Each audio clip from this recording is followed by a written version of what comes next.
Hey everyone, and welcome back to the KenkoVibe podcast. I'm Grace Morgan, I'm You Can Read. and we are going to dive into something today Yeah, that I think we've all thought about. for sure. Uh, is it possible Yeah, to get a deeper voice without testosterone? totally. I mean, think about Yeah. if you're trying to, project more authority or you're trying to nail that voiceover gig, a deeper voice can make a big difference, but can you actually change your voice without going the hormone route? Well, testosterone plays a huge role in this, especially for men during puberty. Right. Higher levels of testosterone lead to thicker and longer vocal cords, Okay. which is why men typically have those lower resonant voices. It's true. It makes me think of like the strings on a bass guitar, like thicker strings, Yeah. lower sounds. But what about like the rest of us that don't have those naturally thick vocal cords? Are we just stuck? Not necessarily. Yeah. While testosterone is laying the groundwork, it's not the whole story. The thickness of your vocal cords determine the frequency of vibration, so thicker cords vibrate slower, resulting in a lower pitch. Okay. But also the length of the vocal cords matters. Uh-huh. Longer cords create more resonance, I see. so it gives that richer, more powerful sound. So it's not just about hearing the difference, it's like feeling the difference. Exactly. Like the actual vibrations. It is a full-body experience, and that's one of the reasons why a deeper voice is so compelling. Interesting. But there are ways to deepen your voice without testosterone. Okay, I'm listening. What can we do? Well, one approach is targeted vocal practice. Like singing in the shower. Well, you can sing in the shower, Okay. but I'm talking about specific exercises that Yeah. train your diaphragm, Got it. which is that muscle below your lungs that controls your breath. Okay. These exercises help you find your optimal pitch I see. and help you project your voice more effectively. So it's like anything else you got to put in the work to... It takes time and effort. Yeah, for sure. Yeah. So what else is there? You could also do laryngoplasty, which is a surgical procedure. Okay. It adjusts the position or the tension of the vocal cords. Gotcha. It can be a quicker fix, but like any surgery, Yeah, of course. it comes with risks. That makes sense. So what about something less invasive than surgery? Well, speech therapy could be a good option. Okay. A speech therapist can analyze your vocal habits Right. and pinpoint the issues that might be making your voice higher than it should be. Interesting. So they work with you to correct those habits and help you discover your true vocal potential. It's like retraining your muscles. Yeah. But for your voice, that's interesting. But, I got to ask about these testosterone boosters I've seen online. Uh-huh. Do those really deepen your voice? And are they safe?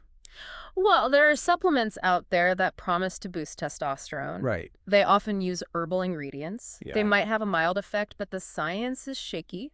Okay. And supplements aren't regulated the same way medications are. Oh, that's a good point. So their quality and safety can vary. So buyer beware.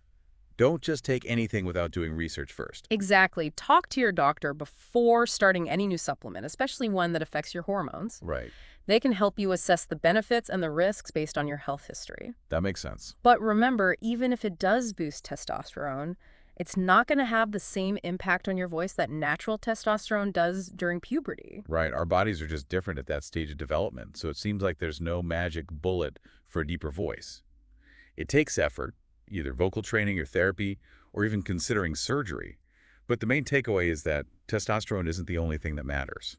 That's a great point. There are other things that affect vocal range. Absolutely. Testosterone plays a key role, but it's not the end of the story. Okay. And that's good news for anyone looking to change their voice. It means they have options. I love that it's so empowering to know that we're not stuck with the voice we were born with. With the right approach, you can explore the full potential of your voice. It really makes you wonder what else we could change about our voices if we put our minds to it. That's a great question. Yeah. It speaks to the plasticity of our brains and our bodies. Our voices are complex instruments. Yeah. They involve our breath, our vocal cords, our resonating chambers, like our sinuses and our chests, even the articulation muscles in our mouth and tongue. Wow. And the amazing thing is we can train and refine all of these elements. So it's not just testosterone or vocal cord thickness, it's all these things working together. Exactly. And that's why vocal training can be so powerful. It's like learning a musical instrument. Yeah. At first, you might fumble around, make squeaky sounds, but with practice and guidance, you can learn to hit those high notes, sustain those long phrases, and express yourself with nuance and emotion. It's a great analogy. So what are some of the practical benefits of having a deeper voice besides, karaoke night? Research has shown that people with deeper voices are often perceived as more confident, authoritative, and trustworthy. That's interesting. This can be advantageous in professional settings like giving presentations, leading teams, or negotiating deals. Yeah, it's like they say, it's not what you say, it's how you say it. Exactly. A deeper voice can add gravitas to your message. Huh? And it's not just professional settings either. Okay. Deeper voices are more attractive to potential partners, especially in heterosexual relationships. Oh, really? Is that just cultural, or is there some biology to it? It's likely a combination of both. From an evolutionary perspective, a deeper voice in men signaled good health, strength, maturity, all desirable traits for a mate, and over time, these preferences have become ingrained in our cultural norms. It's nature and nurture. Precisely. Wow. And it highlights how our voices impact how we're perceived and how we interact with the world. But it's important to remember that there's beauty in every type of voice. That's true. High-pitched, low-pitched, raspy, smooth. Each voice is unique and expressive. I love that message. It's about like owning it, Embracing your individuality. Yeah, finding the power in your own voice. Exactly. This has been a great conversation. Me too. I feel like I have a new appreciation for like the complexity and the power of the human voice. I hope our listeners feel inspired to explore their own voices and discover all the amazing things they can do. I think they will. Yeah. It really is, like you said, it makes you think, what else could we change about our voices if we really wanted to? Right. And it all comes back to the plasticity of our brains and our bodies. Our voices are these really complex instruments. Yeah, they are. They involve our breath, our vocal cords, our resonating chambers, like our sinuses and our chest, even the muscles we use for articulation in our mouth and tongue. There's a lot. And we can train and refine every single one of those elements. So it's like a whole system, not just testosterone or how thick your vocal cords are. It really is. And that's why vocal training can be so effective. Think of it like learning to play an instrument. Like at first you might be fumbling around, making those kind of squeaky sounds. Yeah, I've been there. But with practice and the right kind of instruction, you can hit those high notes, hold those long phrases, express yourself with so much more nuance and emotion. Like a great analogy. I love that. Yeah. So what are some of the real benefits of having a deeper voice? I mean, other than sounding good when you're singing karaoke. Well, research has shown that people with deeper voices tend to be perceived as more confident, more authoritative, and trustworthy.